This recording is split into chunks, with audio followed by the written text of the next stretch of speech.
बडनेरा मतदारसंघाचा जर विकास झाला असेल तर तो फक्त इथले जे लोकप्रतिनिधी आहेत त्यांचा विकास झाला। न काम केल्यास त्यांच्यावर कारवाई होईल, पक्ष कारवाई कराल। आम्ही काम करणार नाही आहे। या संदर्भात पक्षाने जी कारवाई केली आमच्यावर करणार असेल त्या कारवाईला आम्ही सामोरे जाऊ। भारतीय जनता पार्टीचे कार्यकर्ते रघु राणा यांच्या सोबत आहे। हे फक्त भांडत आहे, कोण कोणाला पाठिंबा देणार। सामान्य जनतेला पाणी येत नाही। इथं बडनेरामध्ये 11 रात्री 12 वाजता पाण्याचं नळ येते। रोजगारासाठी यांना फक्त किराणा वाटला आणि लोकांना बेरोजगार केलं। 15 वर्षांनी हेच काम केलं। त्यांनी कोणतं आजपर्यंत आंदोलन केलं? काँग्रेसवाल्यांनी किती भाव दिला सोयाबीनला? शरद पवार साहेब कृषी मंत्री असताना सगळ्यात जास्त आत्महत्या बडनेरात झाल्या। विचारा त्यांना।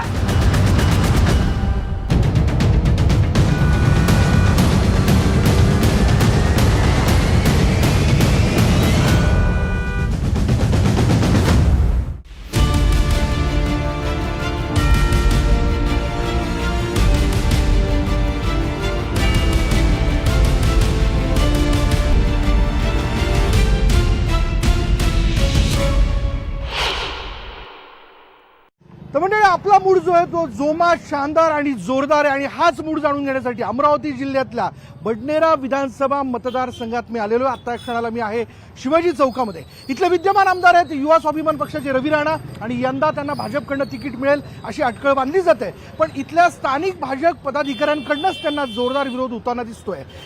भाजपचे आमदार श्रीकांत भारतीय यांचे बंधू तुषार भारतीय यांनी त्यांना जोरदार विरोध केलेला आहे। त्यामुळे यंदा त्यांच्या स्वतःच्या पक्षातनं जरी त्यांनी लढायचं ठरवलं तर त्यांच्याकरता ही लढत सोपी नसेल। पण बघूयात काय होतं, त्यांनी काम केलंय का, जनता त्यांच्याबद्दल काय म्हणते।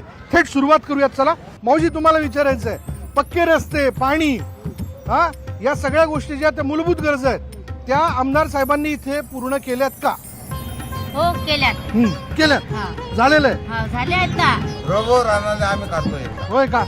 होय का? रोबो पुन्हा एकदा देता संधी? बिलकुल रोबो बोलले, हा डबल द्यायची संधी। का द्यायची? कारण का चांगले काम करून नाही। काय समजा यंदा इलेक्शन मध्ये चटका कोणाला बसणार? काही सांगता येत नाही। का आवडत नाही तुम्हाला? नाही असं म्हटलं म्हणजे माणूस एकदम चांगला आहे। हा, कामं पुष्कळ केले, बरं. करत आहे, हा, त्याच्याजवळ भेदभाव नाही आहे। पण लोक म्हणतात यंदा तुषार भारतीय यांना संधी मिळू शकते। नाही, काय खरं नाही? जाऊ द्या, पुढे जाऊया आपण। चला आणखी लोकांशी बोलू। चला। हा, आम्ही होल्डिंग आले कोणाले हा. बनले पक्ष कुठला? पक्ष मशाल। तर विकास झाला का मतदारसंघाचा? वो तो चुनाव के टाइम पे मालूम पड़ेगा ना, जब वो चुन के आएंगे उसके बाद विकास करेंगे तो मालूम पड़ेगा ना। म्हणजे तुम्हाला काय म्हणायचंय की यंदा बदल आहे या बदली चाहिए ना। पाहिजे पाहिजे पाहिजे पाहिजे आता ठामपणे। थांबले। हा, तरी सांगितलेलं बदल पाहिजे आता. पाहिजे, तरी अरे विकास सांगितलेलं। चाहिए, विकास। मराठी शाळा बकास पडलेल्या आहेत, हम्म. तिथं विद्यार्थी नाहीये। हा. मेन मुद्द्यावर इथं हा. अजिबात कोणाचं लक्ष नाही। आपल्यामुळे ट्रॅफिक जाम झाली, जरा पाठीमागे जाऊ थोडस। शासनाच्या कुठल्या योजनेचा लाभ घेतला? आम्ही लाभच नाही घेतलाय। नाही का? नाही, लाभ म्हटलं म्हणजे काहीच नाही लाभ घेतला। बर. फक्त मतदान करणं आहे बस. आणि बस वोटून त्याला निवडून देणं आहे बस. आणि चेहराही दिसत नाही। नाही ना? मग सरकारने काम केलं तुमच्या करता? काहीच नाही करत आहे। हो का? भावाला भाव नाही, काय नाही। होय. आज 3000 रुपये भाव सोयाबीनला म्हणत। शेतकरी का तुम्ही? हा ना। सोयाबीन विकला, आता किती मिळाले? नाही विकला अजून। नाही का? 3000 म्हणत आहे, काय विकता? परवडणारच 40 नाही. क्विंटल भरून आहे। पण सध्या काय इथे बडनेरा विधानसभा मतदारसंघात इलेक्शनचा माहोल काय? हा, मोदी सरकार काय दादा काय म्हणता? उद्धव साहेब काय यंदा मशाल? शिवसेना? फुकटात जेवढ्या नागरिकांना सुविधा दिल्या त्या देशांनी प्रगती केली आहे का? बर मग तो कोणताही देश असतो। बर. आता हे तुम्ही फुकटात देताय, लाडकी बहीण वाटताय, हे वाटताय, ते वाटताय। तुमच्याकडे लाडक्या बहिणीचा अर्ज करायला कोणी आलं होतं का? बा आमच्या लाडक्या बहिणीला त्रास होत आहे, यांना 1500 रुपये द्या, कोणी आलं होतं का? ह्या सवय कोणी पाळली?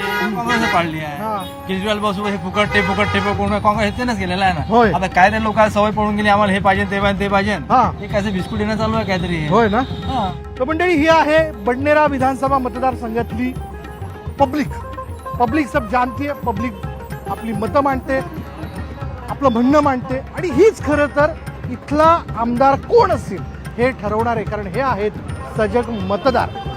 चला, यानंतर मंडळी मी माझे व्हिडिओ जर्नलिस्ट संदीप पवार यांच्यासह पुन्हा एकदा जाणार आहे माझ्या शोच्या चौकटीत, जिथे असतील सत्ताधारी, जिथे असतील विरोधक, जे विकासाबद्दलचे दावे करतील, बडनेरा विधानसभा मतदारसंघाचा विकास झालाय असं ठामपणे सांगतील, पण जे ठामपणे सांगतायत ते प्रत्यक्ष स्वरूपात दिसतंय का याबद्दल देखील चर्चा होईल आणि त्यातनंच आपल्याला कळू शकणार आहे एकूणच मूड महाराष्ट्राचा. तर मंडळी जमते मग असं वैदर्भीय टोन मध्ये सांगायचं झालं, इथल्या लहेजात सांगायचं झालं तर मग कुठे जमते, तर मी आता आहे अमरावती जिल्ह्यातल्या बडनेरा या विधानसभा मतदारसंघात. इथे जमते का हा खरा मोठा प्रश्न आहे. बरं, आपण बाजारपेठेत बडनेरा मतदारसंघामध्ये सर्वसामान्यांशी गप्पा मारल्या, त्यांचा मूड जो आहे मूड महाराष्ट्राचा या कार्यक्रमात जाणून घेतला. आता बडनेरा मतदारसंघ इथले विद्यमान आमदार आपल्याला सगळ्यांना माहिती आहे, युवा स्वाभिमान पक्षाचे रवी राणा आहेत. आता यंदाची त्यांची 4थी टर्म आहे, त्यांना संधी मिळते का हे देखील जाणून घ्यायला हवं. पण मला मोठा प्रश्न पडलेला आहे, तसं बघायला गेलं तर त्यांनी असं जाहीरपणे सांगितलंय की मला महायुतीचा पाठिंबा आहे, म्हणून मी माझी उमेदवारी जाहीर करून टाकली आहे आणि मी कामाला लागलोय. पण इथं मात्र वेगळं चित्र आहे. इथं भाजपच्या वतीने तुषार भारतीय आपल्याला सगळ्यांना परिचित आहेत, त्यांनी मात्र इथल्या जागेवरती ठामपणे दावा केलाय आणि असा विश्वास व्यक्त केलाय की मला उमेदवारी जाहीर होणार. मग एकीकडे महायुतीचा यांना पाठिंबा आणि दुसरीकडे भाजपकडनं मात्र असं म्हणणं की आम्हाला उमेदवारी हवी आहे. आपल्याकडे आपण पाहिलं या ठिकाणी महायुतीचे सगळे कार्यकर्ते उभेत, बहुसंख्य भाजपचे दिसत आहेत. दुसरीकडे महाविकास आघाडीचे कार्यकर्ते या ठिकाणी उभेत. चला, उभाटाचे प्रतिनिधी या ठिकाणी येतील असा विश्वास मला आहे. त्यांच्या वतीने प्रीती बंड, बरोबर ना, प्रीती बंड यांच्या नावाची चर्चा आहे आणि अर्थात युवा स्वाभिमान पार्टीचे सगळी लोक उपस्थित आहेत. मी पहिला प्रश्न विचारतोय, अर्थात माझा धाटणीतला प्रश्न आहे की विद्यमान आमदारांनी आता ही त्यांना 4थी टर्म ना, म्हणजे 3 टर्म त्यांनी काम केलं, 3ऱ्या टर्ममध्ये त्यांनी केलेली महत्वाची 5 कामं सांगा. सगळ्यात महत्त्वाचं काम म्हणजे बडनेरा विधानसभा मतदारसंघामध्ये या ठिकाणी शासकीय रुग्णालय आणि मेडिकल कॉलेज या ठिकाणी आणलेलं आहे. त्यानंतर एअरपोर्टसाठीचा जे गेल्या अनेक वर्षापासून रखडलेला प्रश्न होता, तो एअरपोर्टचा प्रश्न या ठिकाणी सुटलेला आहे आणि लवकरच गेल्या 1 महिन्यामध्ये या ठिकाणी उड्डाणं सुरू होतील. त्यानंतर या ठिकाणी हा आपण जो रोड बघतोय, हा संपूर्ण रोड म्हणजे राजापेठ पासून तर बडनेरापर्यंतचा हा संपूर्ण कॉन्क्रीट रोड, रेल्वे ओव्हरब्रिज जो बडनेरा रेल्वे क्रॉसिंग वरती आहे, त्याच्यानंतर नवातेचा रेल्वे क्रॉसिंगचा ब्रिज आहे, राजापेठचा आहे, त्यानंतर रेल्वे वॅगन फॅक्टरी आहे, त्याही पेक्षा महत्वाचा जो PM मित्रा टेक्सटाईल पार्क आणला या ठिकाणी सन्माननीय माजी खासदार नवनीत राणा, तेव्हा देखील आमदार रवी राणा यांनी सातत्याने पाठपुरावा केला. सांगा, आता त्यांनी जे कामाचे दावे केले ते मूर्त स्वरूपात समोर दिसत आहेत का, दिसत असतील तर तुम्हाला पटतायत का? बिलकुल पटत नाही आहे. जे त्यांनी जे सांगितलेलं आहे की मेडिकल कॉलेज आहे, मेडिकल कॉलेज नवनीत राणा किंवा रवी राणांनी आणलेलं नाही आहे. मेडिकल कॉलेजचं भारतीय जनता पार्टीचे किरण भाऊ पातुरकर यांनी पाठपुरावा केला, त्यानंतर आलं. आणि विमानतळ जे होतं ना, विमानतळ हे पालकमंत्री प्रवीण पोटे पाटील साहेब होते, तेव्हा त्यांनी ते विमानतळाला मंजुरी करून घेतलेली आहे. रवी राणा तर याच्यामध्ये काहीही श्रेय नाही आहे. त्यांचा जो विमानतळाचा जो विषय आहे, बडनेरा मतदारसंघामध्ये हे विमानतळ येतच नाही मुळात, हा एक पॉईंट.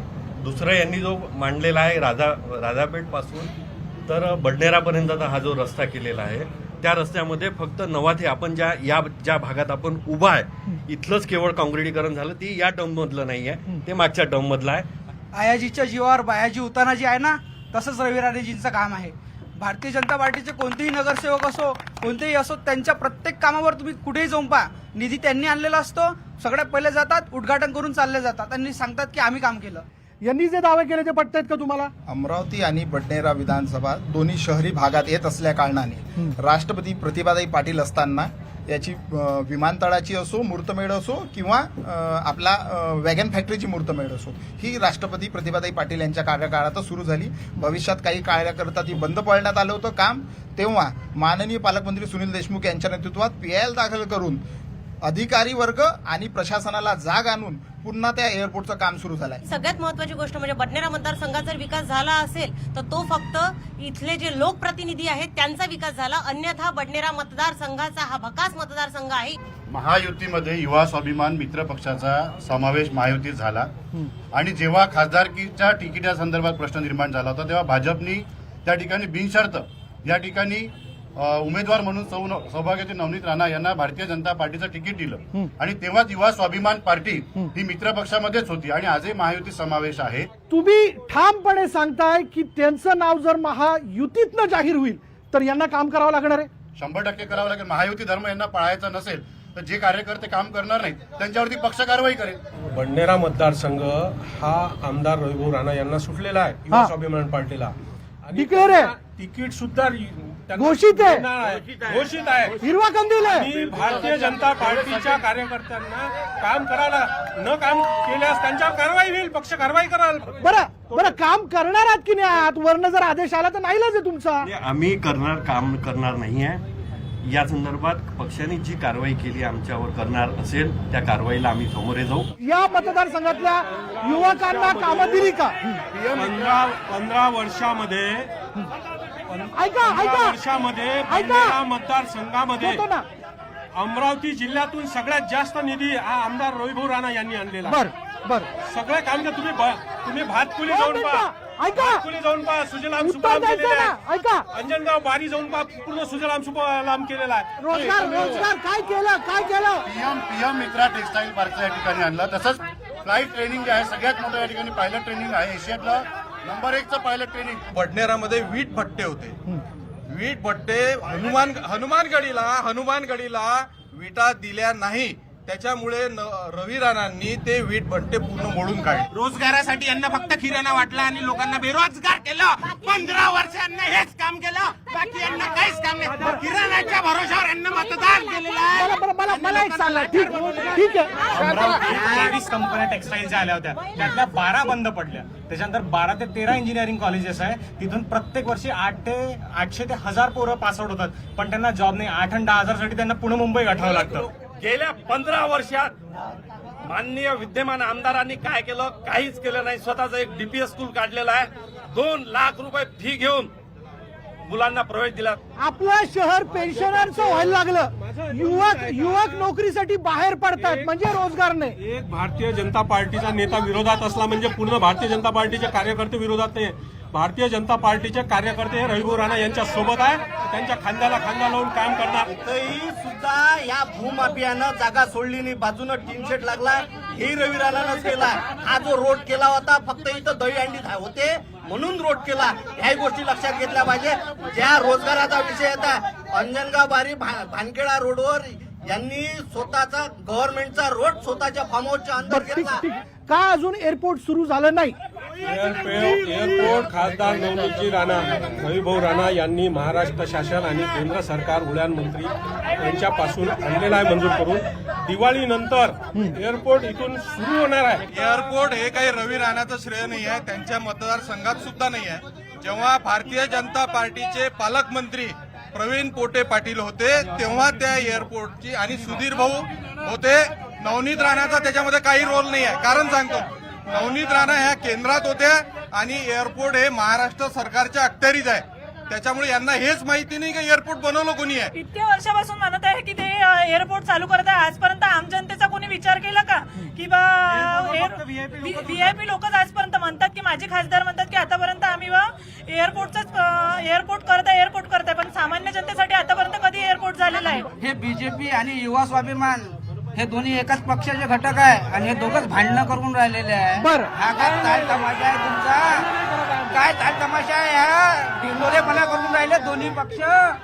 ह्या दोन्ही पक्ष ढिंडोरेपणा करून राहिले. तो म्हणते मिली, हा म्हणते मिली. दोन्ही एकी चट्टी बट्टी का खालीच आहे. भाजपचं आमचं कोणतंही भांडण नाही आहे, सगळ्या सोबत आहे. भांडणाचं घरी आहे, समोरासमोर भांडतात मंडळी. हे भांडण असं सुरू राहणार आहे. मला आणखीन काय मुद्द्यांना हात घालायचा आहे.